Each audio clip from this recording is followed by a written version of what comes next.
It's perfect. So Sarah, in continuing education at Massachusetts College of Art and Design. I know some of you join us for these talks and webinars regularly, and some of you may be joining us for the first time, but either way, welcome. And before the summer semester, we like to do some of these lectures, inviting some of our faculty to share their knowledge and their expertise with the general public around subjects related to courses that are being offered this summer. And we are so excited for this talk this afternoon. Cindy Smith, who will be teaching queer studies at MassArt this summer, has curated an absolutely wonderful panel to lead the discussion on creating queer community. So I'll be in the background this whole time. I'd like to please ask before we get started, anyone who's not actively speaking, we all know the Zoom etiquette at this point. Keep yourself on mute to cut down on background noise. And I'm sure there'll be a lot of room and time for dialogue, both out loud and in the chat. And we will share a recording of this talk after the fact for anyone who misses part of it or wants to revisit any piece of it. So with that, thank you everyone for joining us on this beautiful sunny afternoon. And Cindy, I'm going to turn it over to you.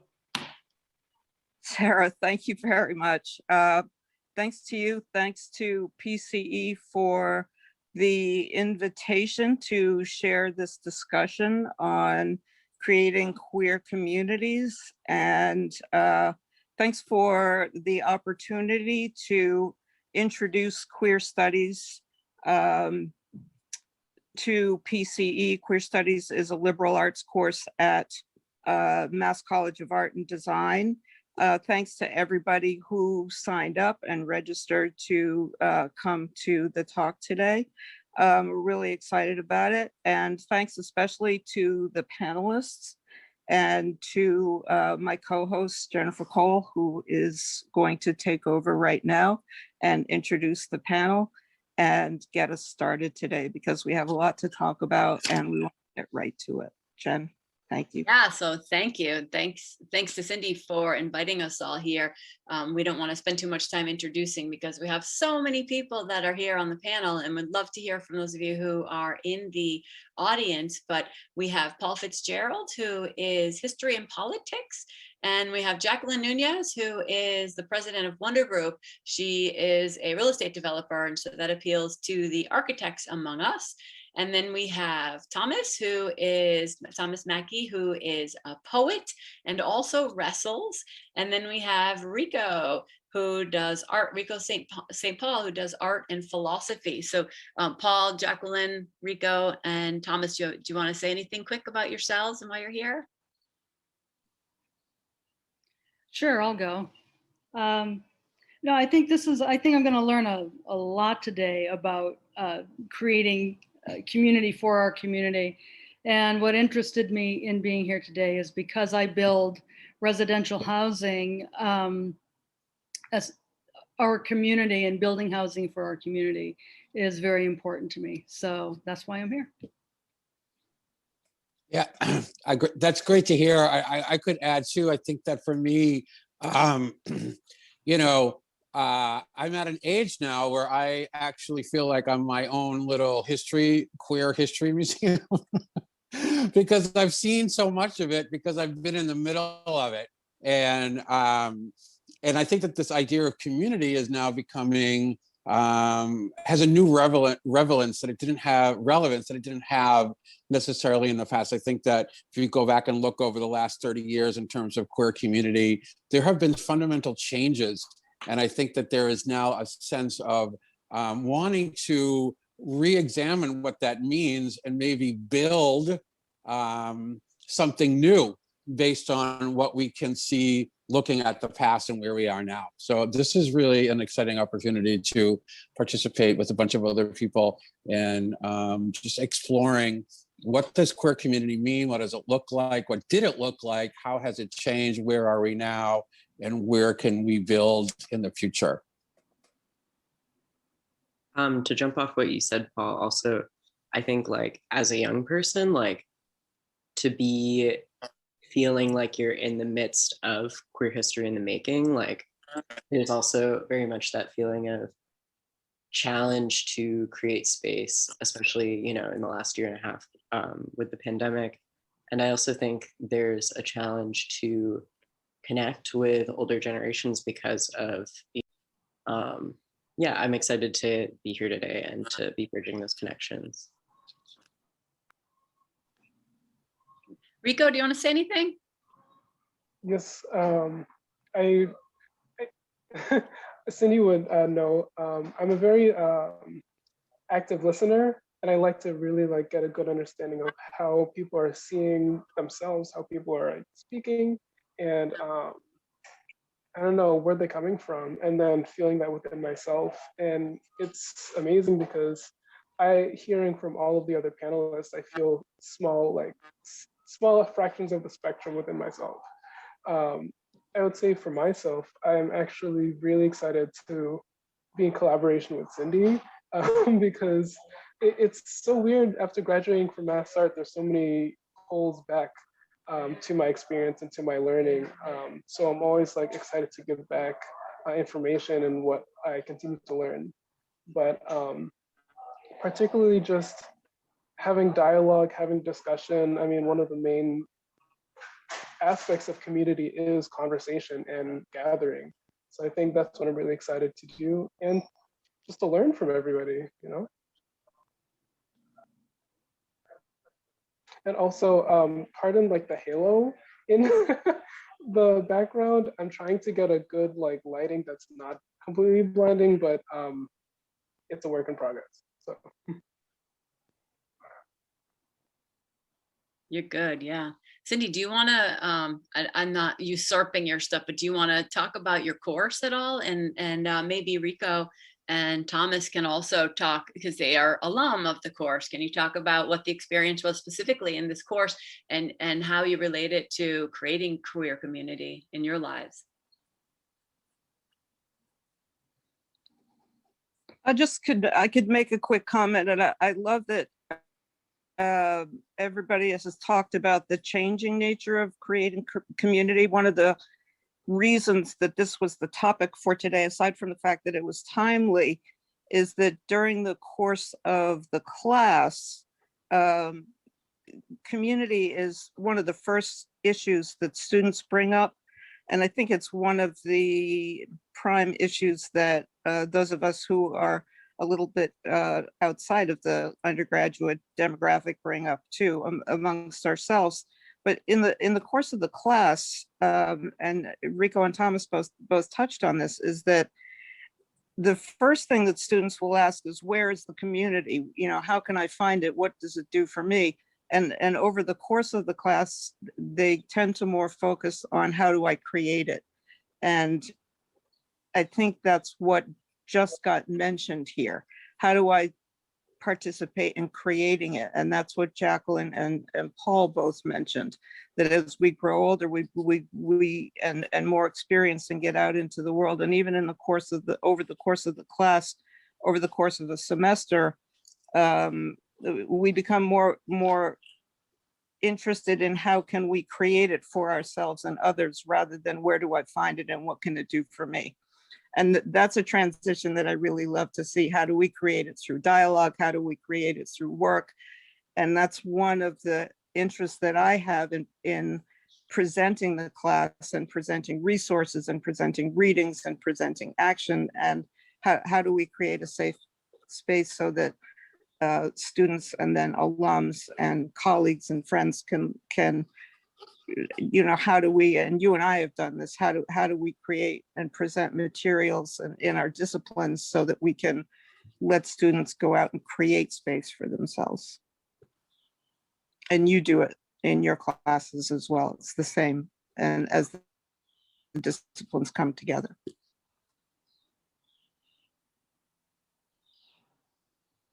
So Rico and Thomas, do you want to speak about the class as well? So What you like? Why should we take it? To answer that, yes, you definitely should take it.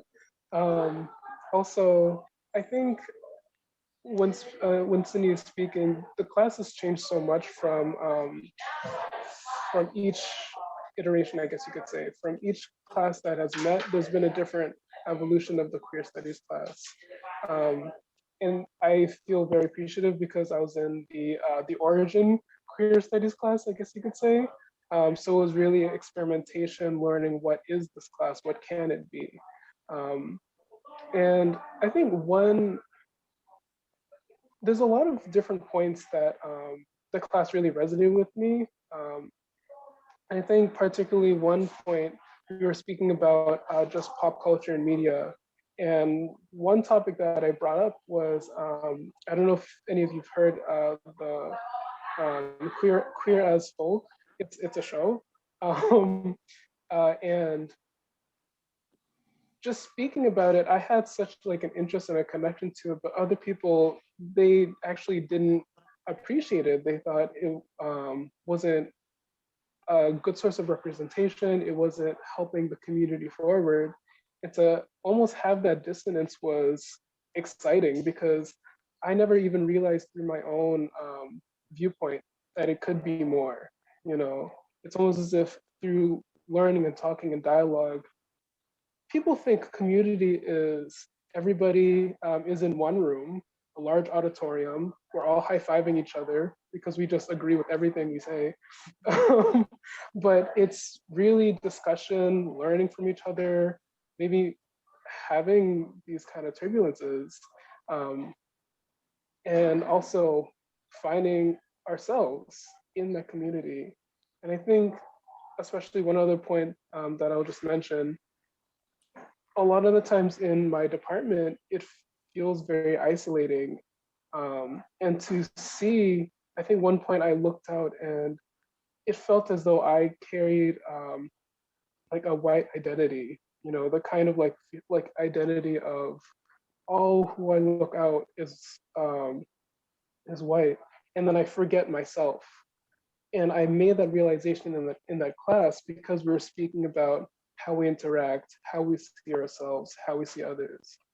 So I think the class was more of a space for revealing that I didn't expect, which I think is so necessary because you can't know what to reveal unless you speak about it.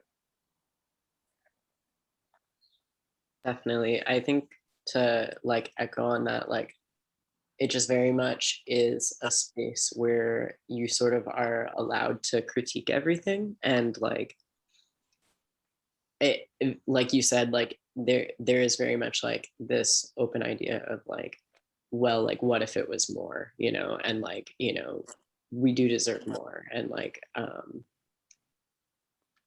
the space and the, you know, community that we're talking about sort of gets created when we have those conversations. And like I think the fact that like me and Rico are here today also like speaks to that like, you know, like these connections are like continuing, and you know, like I still talk to Cindy on a pretty regular basis, and you know, something that we talk about is that like the, you know, especially in a college environment, a lot of the people taking this class are in, you know, some very formative years of their queerness, and like having a space where you're able to, you know, learn about your history, but also be, you know, teaching like in return about your experience to others,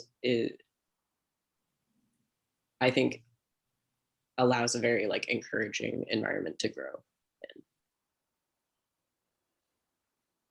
That's excellent. You know, Jacqueline and I are polar opposite with regard to our workplace. And I say that for those of you who are in college and are leaving, as Rico and Thomas are kind of starting to talk about. I, as a geologist, have found no community. I haven't really searched for it because I like to leave work and personal separate. I haven't really searched for it, but I was at a national meeting at the Geological Society of America a couple months ago, and they had an LGBTQA little social hour, and Cindy had to push me into it because it was all on Zoom, and I called her like, I can't mix work and play. I can't do it. She's like, get in there, just go for 5 minutes, go. And she had to talk me up for 10 minutes to go into this and mix my work and personal life, and to just be out at work, so to speak. And I busted into the Zoom room, and I was the only one there. There was one, there was the liaison to GSA who was supposed to be talking about this, and she repeatedly made mention of her husband and her kids and her heteronormative life. And so I told Cindy, well, I'm glad I did it. Jacqueline's the opposite, and she should speak to this, but Jacqueline has created a marvelous queer community. She is just a banner for those who create communities. Not only is she, one of her new projects is making a LGBTQ friendly retirement community, and that's something she's really passionate about, but also she is a real estate developer. So she's like Cindy, the basis. She's the glue that holds everything together. And she has architects, and she has builders, tradespeople, realtors, all of these people. And she hires women, she hires lesbian, she hires Latina because she's Latina, and she hires the queer community. And so Jacqueline, can you speak to that and your East Boston project, and Robin and Ricardo and everyone, and how you created a queer community through your work? Yeah, no, and and part of it was certainly intentional, and maybe in some ways part of it was unintentional. If I look back, I've been building in the Boston area for about 18 years now. So my company is Wonder Group, and I build residential condos in the Boston area, and I'm building 21 units right now in East Boston. But as I kind of look back on my history, I realized that every single real estate broker that I had ever hired was gay. And I didn't even realize that until I looked at it in hindsight, that they're gay. And so, yes, I have intentionally, but I look for excellent people, right? And there are just excellent people in the queer community. And I like the diversity and the different perspectives that different people bring to the table. So yes, it's been very intentional that I have hired women, that I hire a lot of people in the Latin community, and certainly members of of the queer community as well. And it's been very enriching, and again, everyone they're just excellent.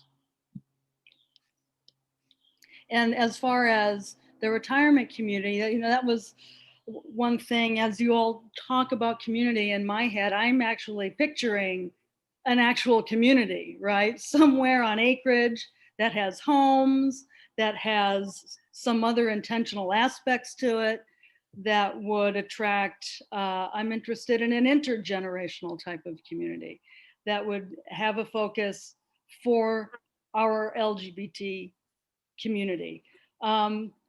It is very lacking in our country. It's actually very sad. The statistics are very sad for what is happening to our LGBT elders, right? I mean, we have almost 3 million elders that are over the age of 55.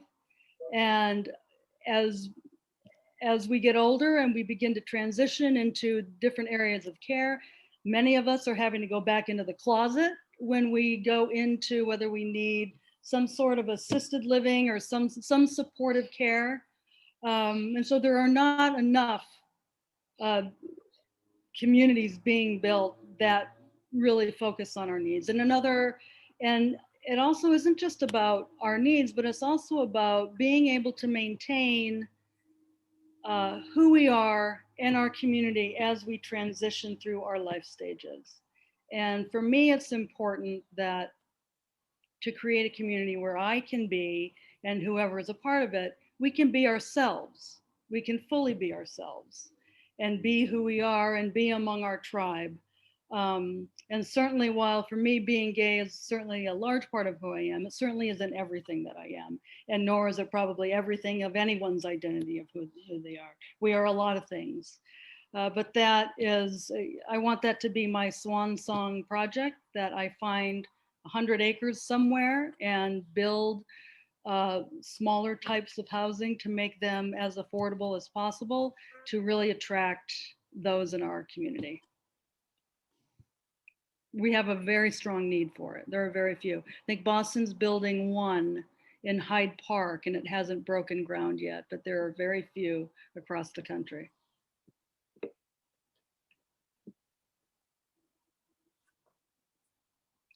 think those of us who are much closer to that kind of need. I mean, Jen, you and I have talked about this. I'm certainly a lot closer. I talk about this with, my friends who are my age. But we've talked about this for years. I love that you do that, Jacqueline, because it's, and they even think about it and talk about it, because there is no planning about it. There's no resource for it. There's no sort of thought behind it, or it's very sort of hidden, or it doesn't exist. I mean, you'd be surprised even that the students who are in queer studies now, they worry about it. They worry about if they're out, how they're going to be out and work, and where they're going to live, and where they're going to retire, and how they're going to do their art, and where they're going to be when they're my age, and they are concerned with, and Jen and Paul know this. They've come into the class, and that one of their issues is, I've never met an older queer person, so what's it going to be like when I'm an older queer person, that kind of thing. If they haven't, they just don't know it. well, yes, they have, they don't know, but they mean an out older queer person, they don't, so the fact that there aren't any that are visible and comfortable and out, and of course, so the fact that, that you're involved in that, not only in being out, but in hiring and building communities is, it's fabulous. And a lot of us are out and integrated and working and teaching out. And, I mean, that's how Jen and I met, of course, at Mass Art, because there's not a lot of out presence. There is, but there isn't. Yeah. It depends. And, so there's that, I have another out community, that I'm part of, in my music community, which is fabulous too. But there isn't a lot of out presence. There's not a lot of out role models in the larger society.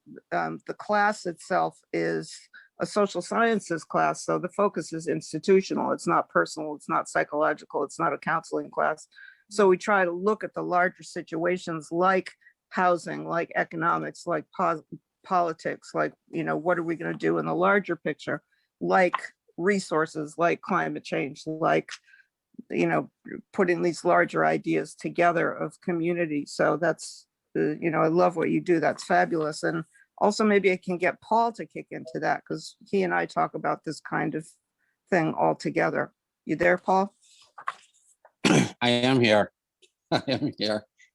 Yeah, it's actually, I had some thoughts prepared, and then listening to Jacqueline has kind of reframed that for me right in the moment, which is, at the end of what I was going to say in my kind of prepared notes was that one of the keys to, in the past, the incredible cohesion of queer community was real estate.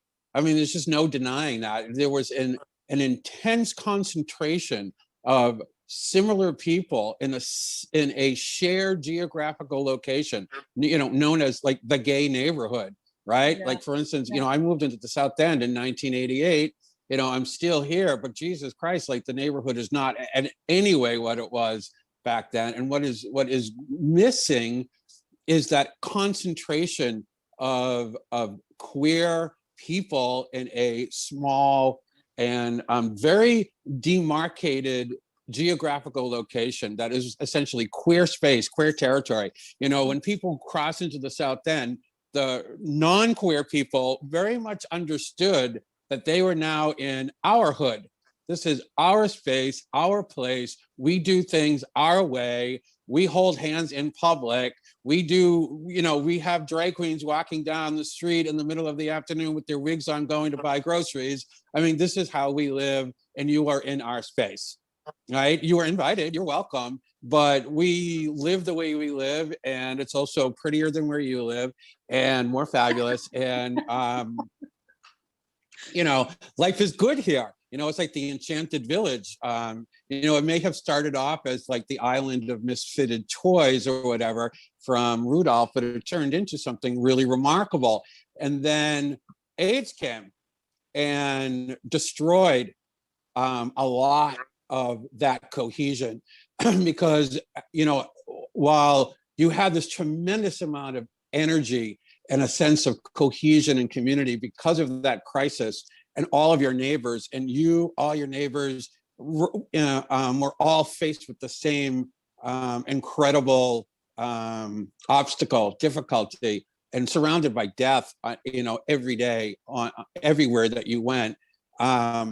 There was nonetheless an amazing coming together as a result of that, right? So that cohesion that was already established by our geographical proximity and the intensity of just having a bunch of the same kinds of people in a small location just grew, under the pressure of that awful thing that we all had to face. At the same time, what happened, and I saw this happen, and very quickly, it happened very quickly to the change in the neighborhood was fast, and it had to do with real estate. You had so many people who were either renters or owners in this small geographical location who were dying. They were dying very quickly. And so all this real estate went on the market very, very quickly. And it wasn't being bought up by other queer people. It was being bought up by very savvy straight investors. And so almost overnight, what had once been the gay neighborhood was now dissipated. Half of its inhabitants were no longer alive. And the inhabitants that came in to replace them were not gay. They were not queer. They were not part of the queer community. And so that began, in my view, the beginning of this kind of diaspora, because that's what I feel like we are now. This dissipated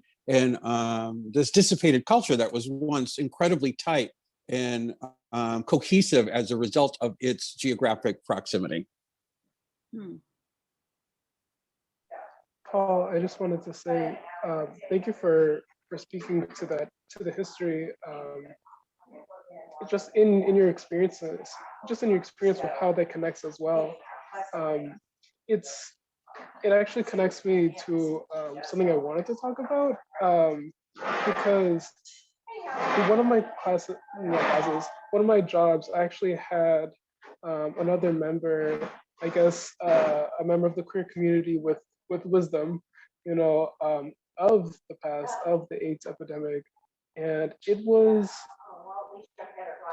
interesting because when I went into that job, I didn't know that I would have so much of an opportunity to learn about the history from him.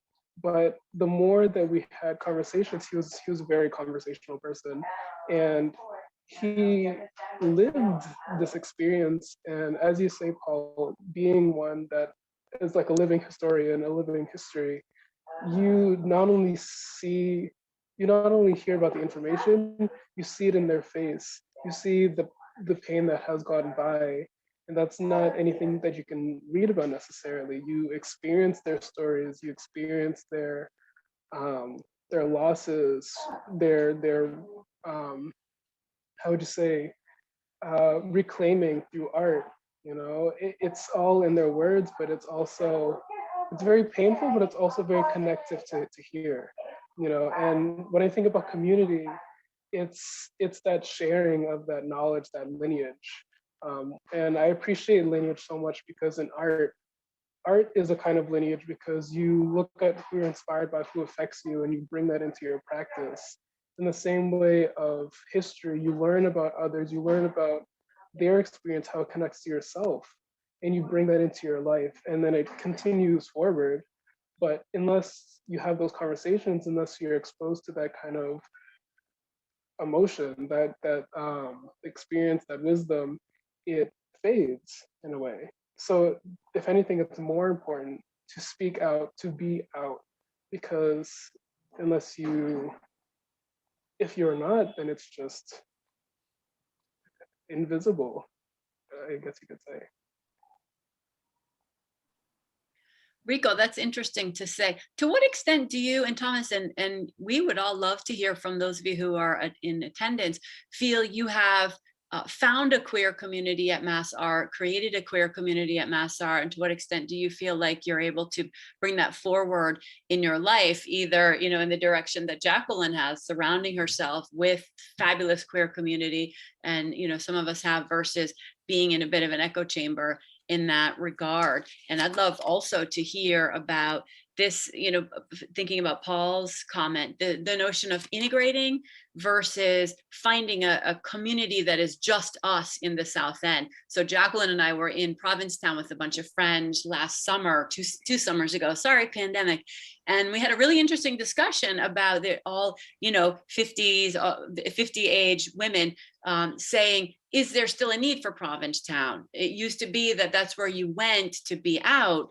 And now the culture is shifting, set back a little bit by our previous commander in chief, but the culture is shifting in this country so that it's a little more friendly to be out. I'm amazed. My daughter identifies as lesbian as well. And I'm amazed to see how just out and happy they all are. So do we have a need for an isolated queer community still? Was the discussion that Jacqueline and some of our friends have, versus can we just go out and be amongst others? And Luann has her hand up. Luann, the most fabulous person at Mass Art. Maybe we could hear from Luann. Who's that? No. Thank you for that. Although I don't always feel like the most fabulous person at Mass Art, I'm really happy to be here with this entire fabulous crew. Community is so very important. And you first touched on, I think you were somebody about, how do you feel at Mass Art about community? And so I'm a Mass Art alum who finished back in 1986. And back then, and even before, because I came to Saturday Studios when I was a kid too. So when I was like in high school, I wasn't quite sure what it was I was, but I didn't fit with the other kids, and I came to Saturday Studios here and I felt like I fit somehow. And I didn't know what it was. It was artist. I guess it was artist, right? And then when I came to school here, I didn't come directly here from high school kind of thing. Like I was out in the world and figured out I was queer. And then I came to Mass Art and it felt like the perfect place to land because I wasn't afraid to be that here. And back in those days, it was still scary to be out. Paul probably can remember this, and some of you others that have experienced life to the same amount of years as I have, that, it was still scary right up and through the 90s to be gay. If you wanted to go out and socialize, the only places you could go out and socialize were in bars. And there were no clubs, there was no Facebook, there were no anything. But at Mass Art, you could be queer. It was very strange that way. And I didn't quite understand it. And it's not that everybody in the world at Mass Art just loved and accepted you, but you could find your pockets of acceptance that felt safe. And again, it was something about being artists. And now I'll just jump right to Provincetown, where you said there, here was this community, this gay safe community, and now not so much. But, I always point out to people that Provincetown, began as a town of, thieves and whores. I mean, it was always a misfit town and a fisherman's town. So it was Portuguese fishermen who found comparable fishing that they had in Portugal here on Cape Cod. And then there were, the pirates and the whores and everybody that was a little off color to begin with. So it was already comfortable. And then it was artists. So it was writers and performers and others who came here, and many, many expatriates who were in the south of France painting had to come back to America when the wars broke out over there. They couldn't stay. And some of them had friends in theater who were already discovering Provincetown. And when they talked to their friends who from New York, who summered in Provincetown, they came to Provincetown and they found the light in Provincetown was like the light in the south of France. And so it was the perfect place to paint. And that's when Charles Hawthorne established the Cape School and the American Impressionism began. But, you know, there it is again. It's like art school. I'm comfortable here. And so, you know, and a lot of gay people began to find places like these that they could be in. You know, there was New York, there was, you know, Boston has a really, really rich gay history. A lot of it began underground. I went to my first gay pride, I think in 1978 or something like that in Boston, and maybe earlier. But I remember all these people with bags on their heads. So here we are having a demonstration, because it wasn't a parade, it wasn't a celebration yet. It was a rally and a demonstration. And there were all these people marching in the streets with bags over their heads. And I remember saying to somebody, why are those people wearing bags on their heads? And they said, because they're school teachers and they don't want to get fired. So we have this really deep, rich history in Boston, but, you know, it wasn't always easy and comfortable. And, you know, people might think it's easy and comfortable now, but like you said, Jen, you know, that some real hate and ugliness reared its head in the past 5 years. And unfortunately, you know, has set the clocks back a little bit in terms of permissions granted to haters, right? So, I mean, I think that having queer space is really important. I often struggle with the idea of homogenizing who we are. Like now it's gay culture, whereas, you know, don't say queer culture because that sounds too harsh, you know. I'm glad that we've embraced the word queer and are using it again as our own. I mean, I can remember through all these years, many women who were afraid to call themselves lesbian or queer, or God forbid dyke, because, you know, they were gay women, because that sounded safer.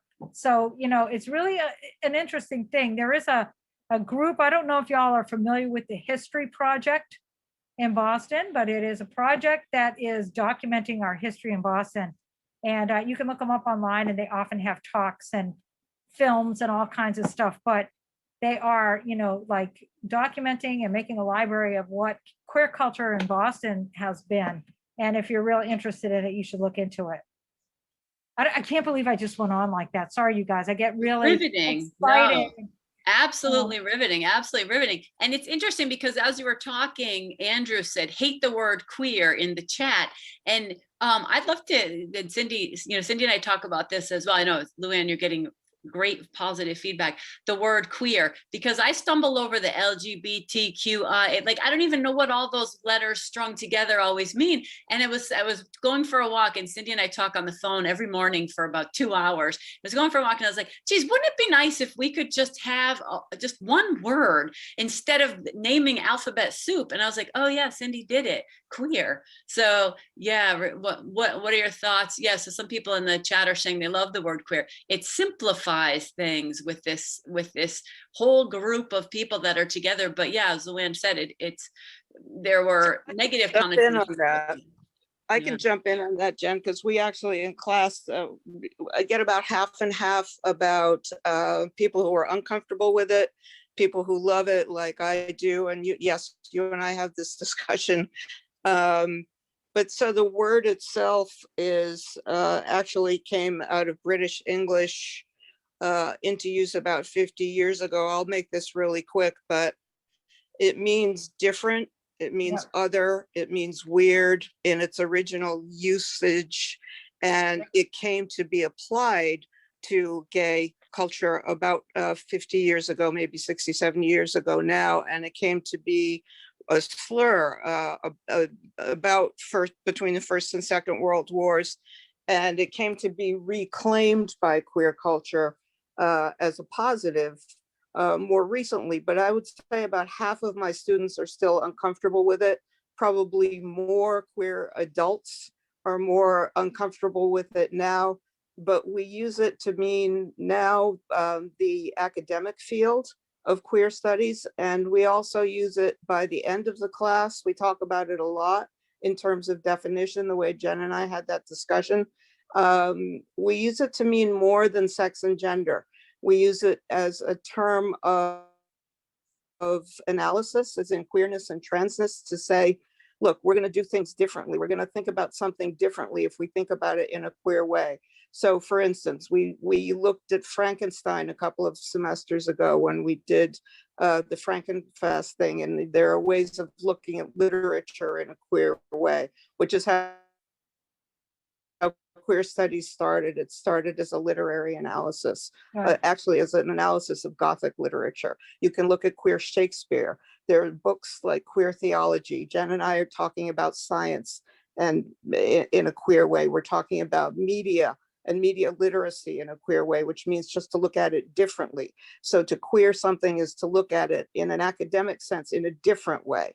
So when you're thinking about life or work or politics in a different way, that's also to do something in a queer way. So if I live my life in a queer way, it doesn't just mean sex, it doesn't just mean gender, because we want to take out always sexualizing the idea of queer, and we want to get students to think about a whole life as queer. And as Jacqueline just said very clearly and succinctly, it's not just that queerness is the only thing about us, but queer can be applied in a global way so that we can be queer in our whole lives, but it doesn't mean that we're sexualized in our whole lives. It means we can live our lives differently in a queer way, but it just means outside the heteronormative, outside the traditional, outside the patriarchal, and that we can still be successful human beings while being queer human beings. It doesn't mean anything other than we do things differently and we are happy doing it. Your experience, to what extent have people been able to walk back from their distaste for that word? Has anyone ever been able to, through the course of your class, been able to sort of warm to it and say, I used Yes, to really not like absolutely. it? Yes, absolutely, because they get more comfortable with it as sort of as a repetition.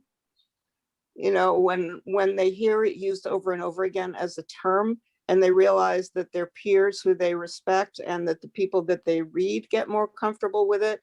Usually when they come to it and they're not comfortable with it to start, it's because it's been either used as a slur or the word has been forbidden and they've steered away from it their whole lives. Sometimes it's geographic, sometimes it's cultural, sometimes it's been used as a word to cause pain either on them or by them. And it's a culturally it's a word of pain.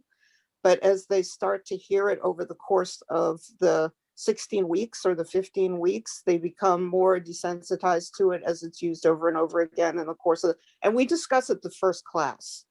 We define it, when we redefine it, and we talk about it. And the very first reading, Eve Kosofsky-Sedgwick talks about it and defines it, and we define it as a word that we can use for ourselves, that we can define ourselves as queer, but I don't define you as queer.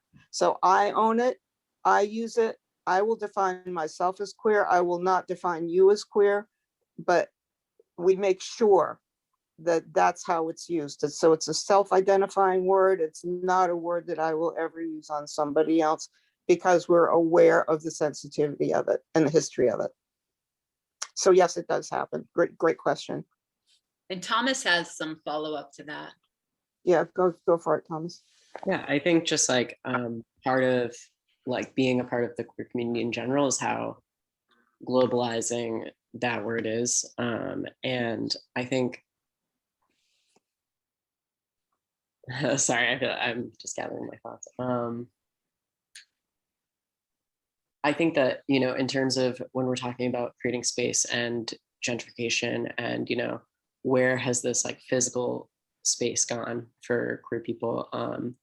Like this, you know, especially, you know, in the last year and a half has been a challenge because of the pandemic. And I think it's really pushed us to like actually globalize our organization and find queer space like across, you know, like the whole world. And I think we saw this, you know, particularly in the Black Lives Matter marches this summer. Like I saw a lot of people posting, you know, tutorials and safety guides and, you know, supplies lists of, you know, what to bring and really trying to keep each other safe. And, you know, we're seeing this now with like supporting Palestine and the apartheid going on over there, like, we're able to, with the internet, we're able to reach queer people and people in our, because to be queer means to connect with like any community, because we're anywhere that love is, and so we really, as much as I feel like the in-person aspect of having community has sort of changed a lot, I think we also have this benefit of, organizing in a different way and a more expansive way. And I think, as sad as it is to maybe, as much as, I think it is important to rebuild the in-person community and in-person organization, like that we also, I think, need to be taking advantage of, the gift that we do have of, as much of a curse as it is, like the internet is also very much a gift. And I mean, personally, as someone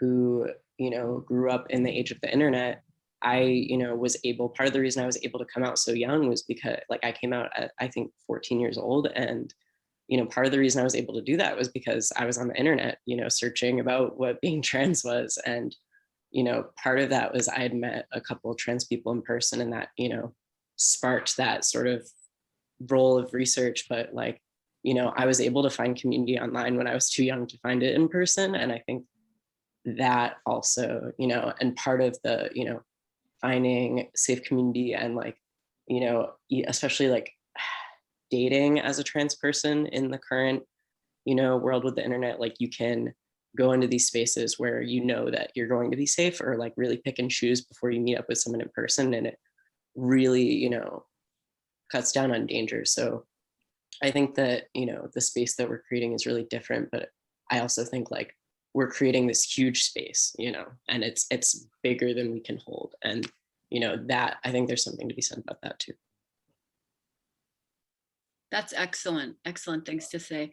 And there's some really cool things that are being written in the chat. So Thomas, following up on that, how we would love to hear from all of you who are here. How can we as faculty, and then Jacqueline as your potential future employer, how can we help you to create a queer community?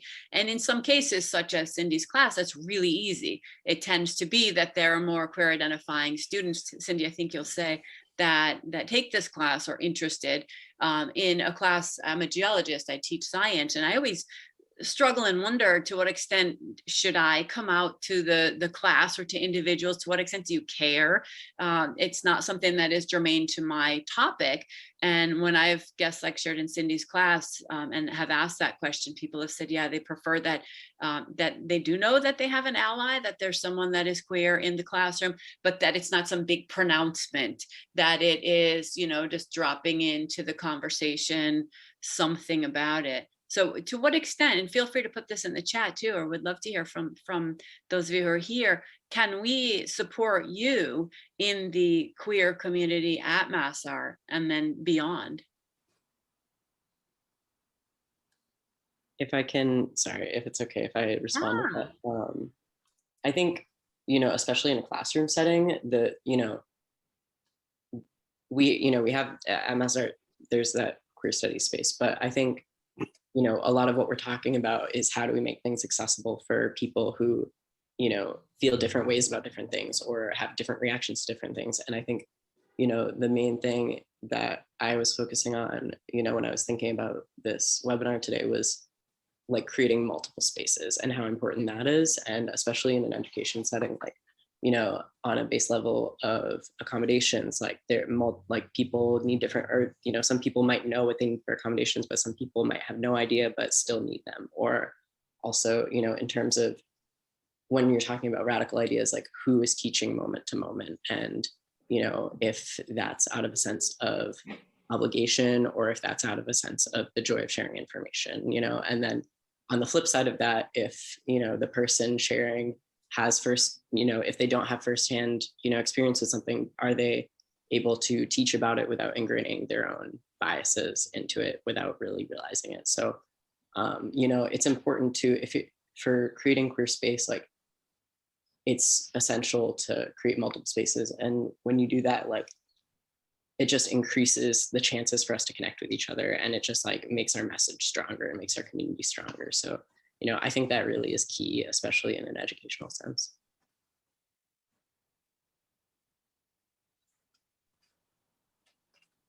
Can I just jump in here real quick in response to that? Can you hear me? Please, yeah, please. Yeah. All right. Yeah, I'm just absolutely. okay. Just really quickly, because you know, this is so amazing. That's such an enormous amount of all these topics in a very short amount of time. But I just wanted to, if I could, and maybe this would be for me, my final thought is, for me, what I'm paying attention to in terms of queer spaces, I think there's the things that I see as being a problem, a bit of danger. And Guilford, if you could put that first slide up for me, that would be awesome. Because I just wanted to, you know, when Cindy was talking to me about doing the seminar, this webinar, you know, I thought, okay, how could I encapsulate what has essentially happened over the last 30 years in terms of queer community and queer identity? And I just came up with this, which is on the left, we have Our Silence Equals Death, visual response to the AIDS epidemic that was created in 1986, and is essentially reclaiming that pink triangle from its Nazi lineage, basically making the claim that we will not, you know, not this time, you're not going to kill us this time. And the emphasis here was on silence equals death, but also it was more than silence, it was visibility. You know, it just like, it wasn't just silence, it was just being out and visible in large numbers. And then something weird has happened and over the last 30 years. And this is now, so we go from silence equals death to the gay Dorito.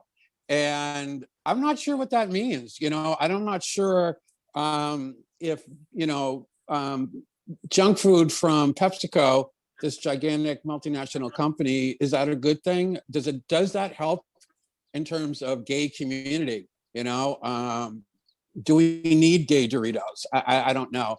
And Guilford, could you go to the next one? You know, again, we have Kellogg's, you know, we have all of these gigantic multinational companies getting into or trying to share space with what was traditionally queer community. And I'm wondering, you know, to what point is that genuine and how is that exploitative? Does it dissipate the queer voice? Does it co-opt it? Is it just kind of jumping on the bandwagon as a way to sell cereal and junk food? I don't know. And if you could just end with the last one, Guilford. You know, I don't know about you, but I'm just like looking, you know, I don't consider myself a piece of frosted mini wheat, you know, waving around a flag. And I think that, you know, over the last 30 years, something has changed in terms of what queer community is, who occupies it, who articulates it, who visualizes it, who profits from it, you know, who is profiting from this queer community. And I think that those are questions that are important to ask. And that's where, for me, that's where I'm at. I'm like, how did we get to queer cereal? You know, and do I want queer cereal? And, you know, is that a good thing or a bad thing? Does it help? Does it not help? What do we gain by having queer cereal? And what do we lose by having queer cereal in terms of whether that is an authentic community building, visual expression or not? So that's kind of where I'm at in terms of questioning what queer community has been and what it might look like now in ways that I'm not exactly thrilled about, or I find to be complicated and hard to figure out. And then, you know, what that could mean going into the future. That's it that's just something to think about for me anyway. That's where my head is. Thank you, Guilford. Those are great. Luann wants to follow up on that. And we have a couple of really great comments in the chat. Luann? Yeah, I just wanted to say, you know, I love what you had to say, and those images are really powerful. And it all, for me, it comes back to the whole idea of gentrification and homogenization. And Yeah. what if that all leads directly to the bottom line?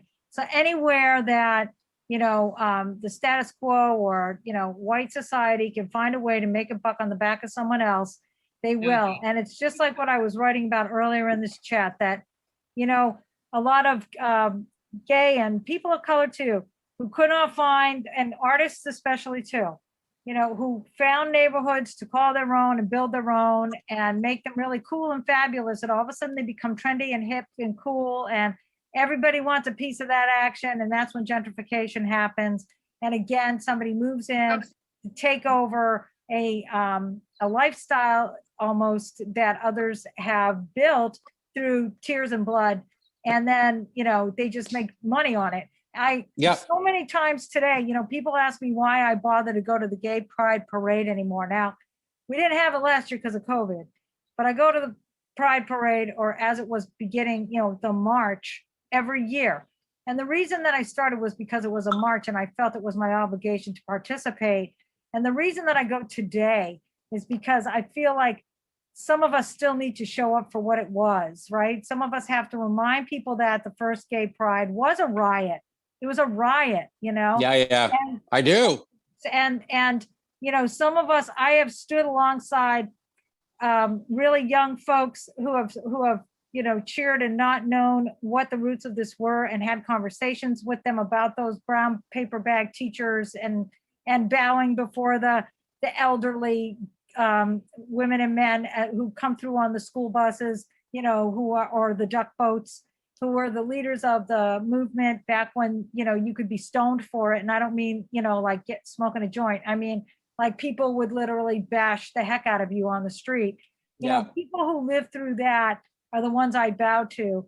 And when I see, Bank of Boston followed by Citibank, followed by this, followed by that, in the parade, people say, I'm not going to the parade because all it is corporate sponsorship now. And I'm like, you know what? They can try to take it, but I won't let them. They can try all they want to give out their stupid little flags with their bank name on it. But that doesn't mean that I have to accept that there isn't still a struggle, and that the struggle that preceded all this was very real, and that we should honor it. And just like Memorial Day parades and the giving out of poppies and everything else, we should really, really honor the people who were brave enough to take the masks off. I put a quote in here, Harvey Milk said everyone must come out, and people fought him tooth and nail, and then they killed him for it, But it's important for people to feel like they can just be who they are. And it's not easy. It's just not easy. But, and I would also say, Luann, too, is that, and I know you were back there back in the day, and, going to those protests every goddamn week after week after week, taking on the NIH and the CDC and the FDA and every other fucking branch of government, every single week having to fight tooth and nail for this, that, and the other. And then to have that kind of all turned into like a gay cereal, I'm like, no. Like, I don't want, gay Doritos is not the point. It's those people who suffered, and those people who fought, and those people who showed up and pushed back and organized and resisted and raised money and took care of the dead and buried the dead and mourned the dead and did that week after week, year after year. Those are the people who should be on the Wheatie box like Breakfast of fucking Champions, and not this goddamn cereal, that little frosted thing, that little frosted flake with its flag makes me so angry. Made by company. little Well, thing. I'm gonna jump in because we're at the end here, but Rowan thank has you a all very question. Rowan has a hand up. Do you have something quick? Sorry, Rowan's had no, go ahead. a little icon up for a long time. Yeah, Go no ahead, worries. Rowan. Thank you. I just wanted to jump in at the end here because I just felt that those slides were so topical with Pride Month coming right around the corner. And I used to, when I first came out, have such a deep, I don't want to say that I don't know, I don't any longer have an appreciation for Pride Month, but what it has turned into in recent years, even in just my short time in being out, is something that has started to upset me, in that, with the commercialization of the rainbow flag and whatnot, I think it makes other people people outside of our community think that like everything is cool now because, big companies on Twitter change their logos to incorporate the rainbow flag, and all of a sudden like queer oppression is gone. Like, thanks Xbox for making your icon a rainbow, but I still get called slurs and have hate speech in your servers when I show, when I was a young gamer before I was on hormones. And it's like, yeah, it's so unnecessary, and it makes other people feel that, oh, those companies are doing something so great by putting your flag on a Dorito, when it's like, what does that do for me? They don't put any of their Nothing. money where their mouth is. Right. They're using your need to feel like you're doing something good for my community instead of actually listening to me. You want to listen to a corporation, and it just, yeah, I've debated if I want to go back to Pride sometimes, because like I don't always feel accepted there. Like, I feel like it's a parade for other people now, but we'll see. It is. Rowan, thank you so much for coming. I really appreciate it. I know you Of had a course, long day today, but it's great to see you. you too. It was great to hear from so many people. Jen, I was going to answer you quickly. I think it is important, your question, and it had to do with Paul and what Paul said about visibility more than anything else. It doesn't necessarily have to do with whatever your story is, but it has to do with visibility or what you're teaching. It absolutely has to do with visibility, because when my students talk about you or other faculty members and how they feel safe and accepted in Mass Art, that's what it has to do with. It has to do with knowing. So absolutely. So I think we are past the time a little bit. So I don't know what Sarah wants to do, but I think we're supposed to wrap up because it's a Take little Cindy's bit. class. It's awesome. Cindy's class is life-changing. Take Cindy's class. She's offering it this summer, June. Well, thanks to everybody, but this was great. Jen, thank you so much. This wouldn't have happened without you. Thanks to the panelists. Thanks to everybody for coming. I'm sorry we went on so long. We didn't get a chance to take questions, but if you want to email any of us, I think everybody would be okay with that. We sort of talked longer. Everybody did presentations, which I really appreciate. We didn't get a chance to really present them, but I'm sure they'll be presented at some point. And thanks to Sarah, and thanks to Guilford for running media, and thanks to everybody. I'd love to see you in the class. Absolutely. And on behalf of Continuing Ed, I just want to thank Cindy and Jen and this whole panel. This was absolutely fabulous. And thank you everyone for coming out this afternoon. I know an hour is barely enough time to scratch the surface, but this was such a wonderful talk. So thank you everyone, and hopefully we can do this again soon. Yes, yes. Thank you, everybody. That was awesome. Cindy's great. class is fabulous, and it's a lot of fun, so everybody should take it. Take It's it. fun. Thank you. Do it. Thanks, Thank you everybody. all for thank you all for having these things open to the public too. I don't go to Mass Art, but I'm on your email list, and I really appreciated this. Well, thank you so much for coming. Yeah, thank you. Thank you, everyone.